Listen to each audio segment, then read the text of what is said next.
po, saan man may dalawa o higit na nagkakaisa, ay nandun ka po, Panginoon, sa kanilang kalagitnaan, Panginoon Lord. Kaya naniniwala po kami na nandito ka, ang inyong banal na Espiritu ay kasama namin sa umagang ito. Buti-buti mo, Panginoon, sa lahat ng oras, sa bawat araw. Pagpalain niyo nga yung mga pamangkin na ito, Panginoon Lord. I'm speaking blessing, Panginoon Lord, sa buhay po, Panginoon, ni Jopet, Panginoon. Pagpalain niyo po si Jopet ng kalakasan, Lord. I-bless niyo po siya, Panginoon Lord, ng maayos sa kalusugan sa araw-araw, Panginoon. And I declare, Panginoon Lord, na naman po, Panginoon Lord, ang mga plano niyo, Panginoon, sa iyong pamangkin na ito, Panginoon, ay makita niya yun, Panginoon. Pagpalain niyo po siya sa araw-araw ng kanyang buhay, sa kanyang mga pangarap, sa kanyang mga dinidesire. I'm declaring ng mahabang buhay sa kanya, kagalakan, Lord. Dumarating man siya sa mga pagsubok, Panginoon. Lord, siya mananatiling matatag dahil ikaw ay nasa kanya na, Panginoon, at siya ay nasa inyo na, Panginoon. Siya ay nakipag-isa na sa inyo, Panginoon. Pagpalain siya lagi, Lord, ang kanyang future na magiging asawa, mga anak. At ang prayer, Panginoon, sa kanya ay ililid niya ang kanyang family patungo sa inyo, Panginoon.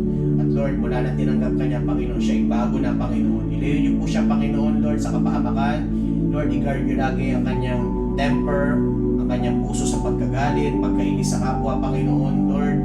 At siya, Panginoon, ay magiging liwanag sa kanyang mga kaibigan. Lord, kay Army, Panginoon, pinagpe-pray at pinagpapala ko po, Panginoon, ang kanyang pamangkin na ito, Lord, na sa buhay niya, Panginoon, Lord, ay wala makapipigil po, Panginoon, Lord, sa inyong mga layunin sa kanya, Panginoon.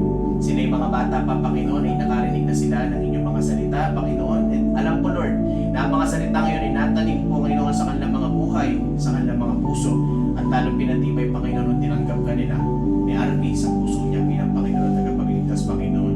Hindi po siya perpekto, Panginoon. Siya po isang makasalanan na katulad ko, Panginoon. Pero dahil sa grasya at habag niyo, Panginoon, siya ay sa inyo na at ikaw ay sa kanya na, Panginoon. Pagpalain niyo siya sa kanyang trabaho, Lord, sa kanyang mga taong sinisingil, nakakasalamuha, Panginoon.